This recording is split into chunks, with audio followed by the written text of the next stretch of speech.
I hope that I can stay organized in this post because it's such an important thought process for me that sort of fuels everything I do. It's funny when you realize things about yourself. I sort of knew it in a more abstract way, but I think maybe a couple of years ago, I looked back on a lot of the major moves or strategic moves I made in my life and gone, oh my God, this is all the same thing and just taking different forms. Anyway, so about being God, what do I mean by that?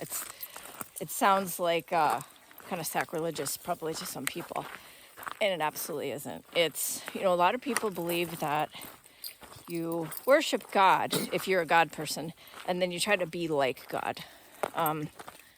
But to me, I am the God of my universe, and I always set up my universe over and over again.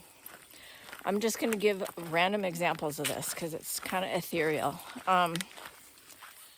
When I sold my house in New Mexico, the previous 4 years was my biggest experience with gardening on a more kind of like a bigger level. I just grew hundreds and hundreds of sunflowers and zinnias.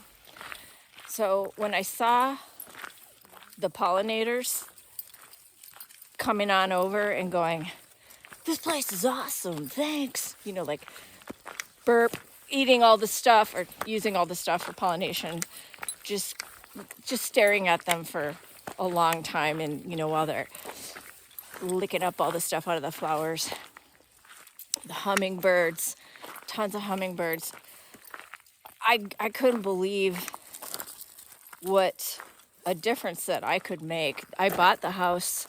It's a 9,000 square foot yard space, side yard and a backyard, and the house itself was about 1,000 square feet, but it was a slab of dirt.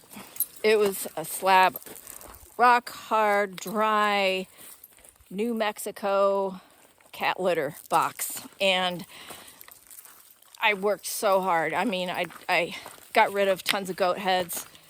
That took forever. And then I made the soil fertile by digging and digging all the other invasive. There's so many invasive things there, digging it up and mixing it with good soil. And then I wouldn't go into that, but I realized this is the exact same thing I did when I started rescuing animals when I was just a young person. And this is going to go on 40-something years of this. It's intoxicating to give life. I think you human moms know exactly what I mean. I'm not here to debate which one's more important than the other. It's not the same as a human baby. Oh, yes, it is. If you give life to a butterfly, a bird, a bee, a dog, a cat, a rabbit, a spider. Okay, I don't want spiders in my house, okay? But we're not going to go into that. Get them the hell out of there. If you want to make a difference between life and death for someone, you can do it by being the God of your own universe. Do you know that expression? People usually use that expression because I can, and they use it in reference to doing something stupid and bad, dominating someone else. Like, why did you hit that person? Because I can. You know what I mean? There's tons of examples of when people say that.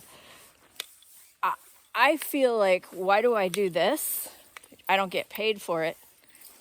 I have an engine that runs on love, so I got to keep filling it.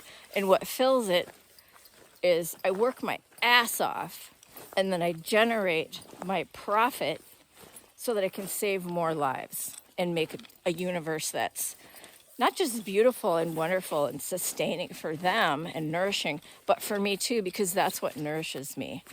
Anyway, very abstract thoughts, but I'm going to get more into this later, but I would love to hear your thoughts on when you do this, if you resonate with this, how you think about it, examples of getting completely addicted to the intoxicating feeling of giving life and being there for someone who didn't have any chances.